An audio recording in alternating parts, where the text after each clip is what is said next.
This is what Boston needs to do. Danny Ainge and Brad Stevens need to take Gordon Hayward, leave him on the bench.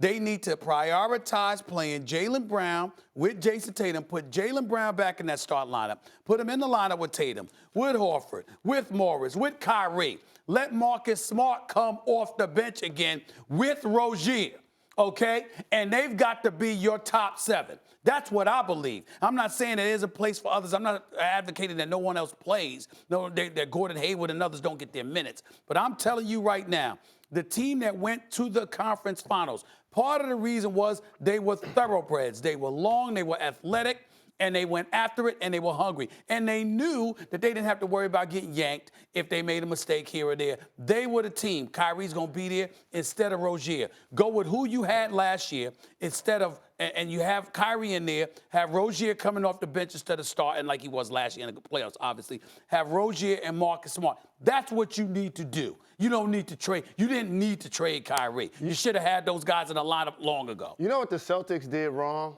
They got complacent. Over the last couple of years, we've lauded, and rightfully so, the moves of Danny Ainge. How they've been able to acquire lottery picks, how they've been able to acquire first-round picks, how they basically fleeced the Cavs to get Kyrie Irving. We talked all about those moves, and those were terrific. But the rest of the conference got better. Even during this year, you saw the Bucks add Mirotic. You saw the Raps add Gasol. Indiana added Wes Matthews. The Sixers added Tobias Harris and Jimmy Butler. Who did the Celtics add? Nobody.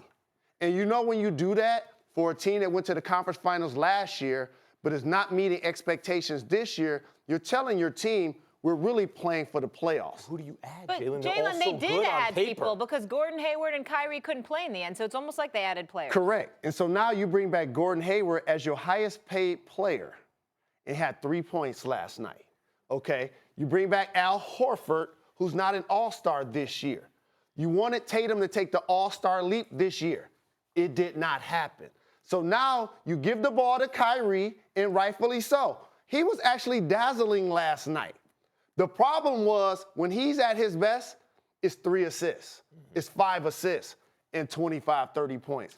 And so now everybody else is standing around looking like it's my turn. But let me ask you a question. Was it complacency, Jalen, or a belief in what you had? There's a difference. In other words, if you just sitting there lollygagging around, we're going to be all right come playoff time. We'll see what happens then. We're going to go after Anthony Davis this summer. We'll make our moves then. That's entirely different than saying, okay, this crew we believe in. See, I think it's the former. I think they believed in their crew, which is why what Danny Ainge and Brad Stevens has done is so egregious. Because to me, Brad Stevens could coach. He's a hell of a coach, okay? But what happens is don't tell me that when you came from Butler, man, you ain't Duke and you come to the NBA. You were at Butler and you coaching the Boston Celtics, the second most storied franchise in basketball annals. You can't tell me, why were you relevant at Butler? Gordon Hayward.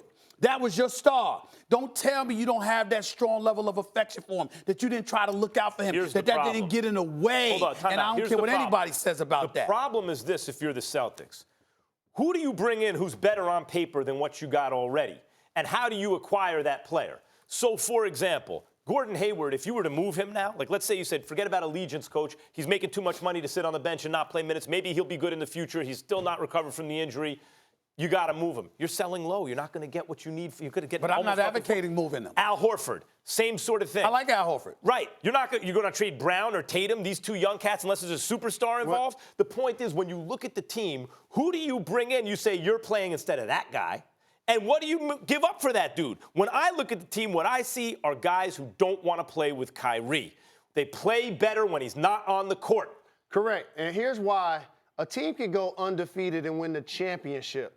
They still won't bring back the same crew. The reason why is the complacency I'm talking about. Each guy settles into his role. Everybody feels good about what they accomplished. Terry Rozier looks at himself as Scary Terry. Jaylen Brown sees himself as the player that he was in the playoffs last year. When you take that away from those guys, it's like putting toothpaste back in the tube. They don't want to. I want to challenge you with what you're saying in this regard, though. I'm going back to Kyrie, and I'm only saying this because I need your input here. Here's my problem with what you're saying. We say they don't look right with Kyrie. They look better without him. Are we sure about that? Remember this. I believe you if there's no Gordon Hayward.